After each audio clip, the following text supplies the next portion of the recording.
Le Maroc avait lancé une opération punitive contre le Front du Polisario il y a quelques jours. Il prétend que les milices du Front Polisario ont mené des actes de banditisme et bloqué la circulation, entre autres. Le chef de la diplomatie sahraoui Ould Salek déclare que le Polisario est prêt à la guerre et annonce la fin du cessez-le-feu signé en 1991 sous l'égide des Nations Unies dans le cadre d'une opération militaire menée dans la zone tampon de Guerguera lancée par le Maroc. L'objectif pour le Maroc était de rouvrir la route menant à la Mauritanie voisine. Après 3 semaines de barrage, la zone a été débloquée le samedi 15 novembre 2020. Le Polisario, Front populaire de libération de la Sagia El Hamra et du Rio de Oro, est un mouvement politique armé du Sahara occidental créé en 1973 pour lutter contre l'occupation espagnole et depuis 1975 contre le Maroc qui a annexé la région. Le Sahara occidental est une vaste étendue désertique de 266 000 km²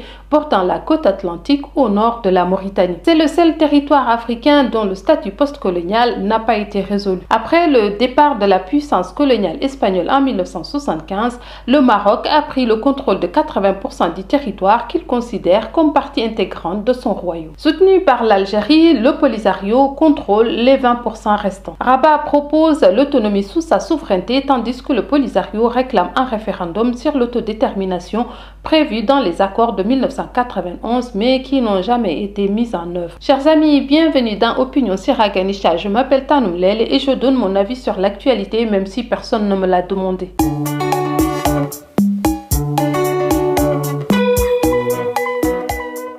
Entre le XVIe et le XVIIe siècle, des Espagnols et des Portugais construisent des ports sur la côte atlantique, d'où ils vont être chassés. Mais les Espagnols reviennent vers la fin du XIXe siècle et placent le Sahara occidental sous protectorat. Ils colonisent.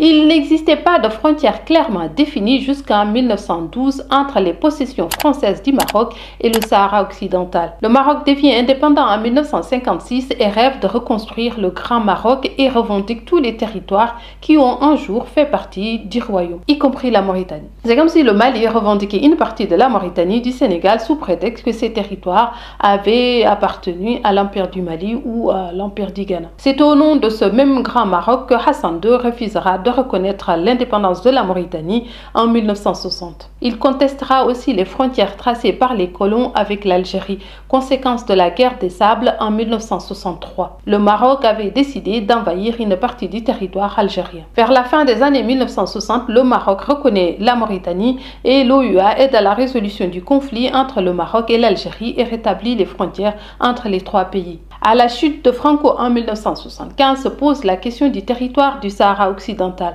un territoire réclamé par le Front Polisario, la Mauritanie et le Maroc. Le roi Hassan II organise en 1975 la marche verte. 500 000 Marocains se rassemblent à la frontière avec le Sahara occidental.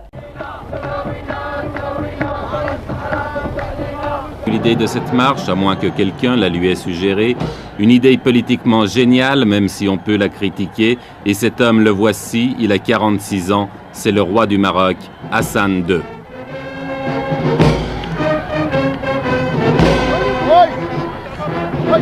Avec la marche verte, Hassan II espère gagner sur tous les plans, faire oublier les problèmes intérieurs, se réconcilier avec son opposition, même de gauche, et surtout ressouder le peuple marocain dans un immense élan de nationalisme. 300 000 d'entre eux franchissent la frontière dans une réunification symbolique du territoire. L'Espagne, le Maroc et la Mauritanie signent en 1975 les accords de Madrid. Ils décident de donner les 2/3 du Sahara occidental au Maroc et le 1/3 va à la Mauritanie. Le Polisario rejette cette décision et affirme la volonté du peuple sahraoui à l'autodétermination. La Cour internationale de justice recommande la tenue d'un référendum. L'Espagne quitte définitivement le Sahara occidental en 1976. Le Front Polisario proclame le 27 février 1976 l'indépendance de la République arabe sahraoui démocratique.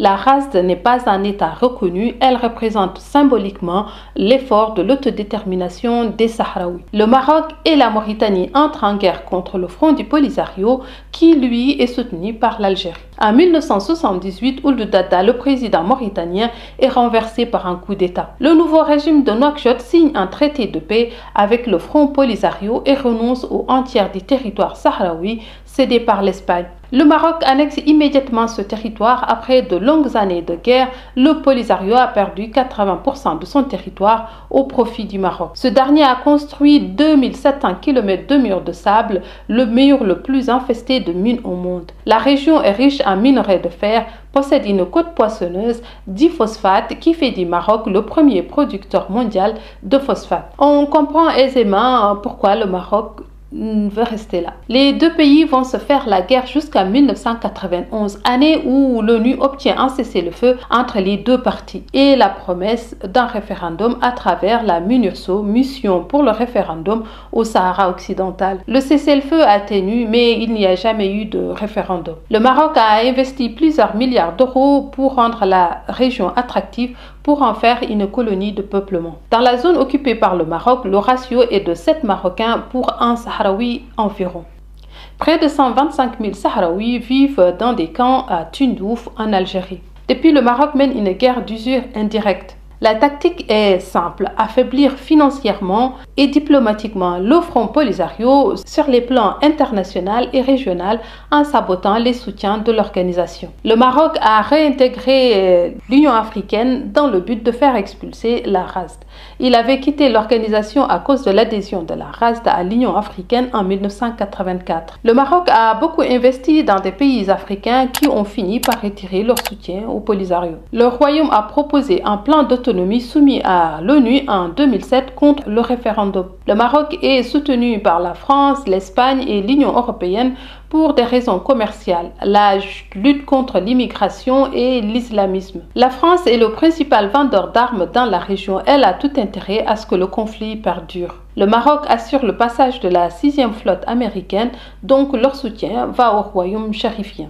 Le peuple sahraoui semble perdre confiance au processus de paix onusien, un processus en suspens depuis 30 ans. La nouvelle génération des Sahraouis aura-t-elle la même patience que leurs aînés quant aux instances internationales? Quoi qu'il en soit, les forces ne sont pas équilibrées. L'Algérie est l'un des derniers soutiens du Polisario, mais la Mecque de la Révolution est empêtrée dans ces conflits internes et pourrait ne plus offrir son soutien aux Sahraouis. Voilà, j'espère que tu as appris un peu plus sur le conflit qui oppose le Maroc et le Sahara occidental. Partage, like et dis-moi en commentaire qu'est-ce que tu trouves le plus juste, un référendum ou une autonomie. Et moi, je te dis à bientôt.